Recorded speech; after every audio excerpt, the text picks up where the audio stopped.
Present by माँ Lakshmi music Rampura बाजार। Music by DJ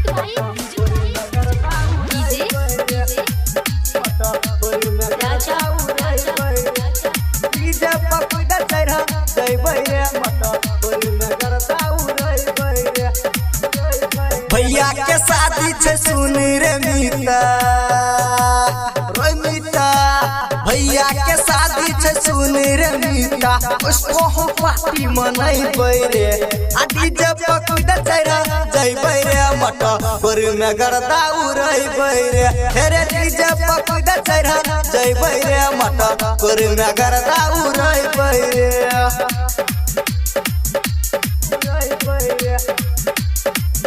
music director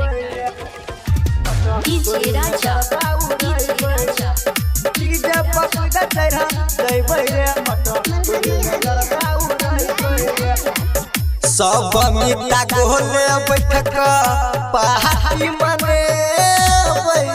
पहाड़ी मना कर सब कोई टोली के घूमे हाँ सब मिटा गोले बैठक पहाड़ी मना कर सब कोई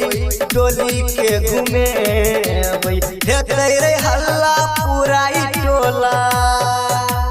रमीता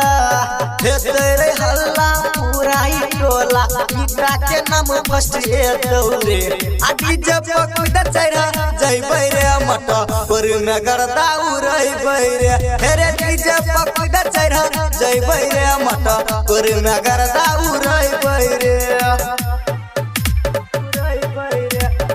सब अखन सुन रहल छी डीजे राजा डीजे पकड़ा चढ़ा जय भैया मत पर में गर्दा उड़ाइबे रे नाच वाली छौरी के हम बैठन देबै दुनु दोस्त मिल के ओकरा बहानी छोड़बै हाँ नाच वाली छौरी के हम बैठन देबै दुनु दोस्त मिल के ओकरा बहानी छोड़बै गायक सरोज कहै छौ तोरा रमीता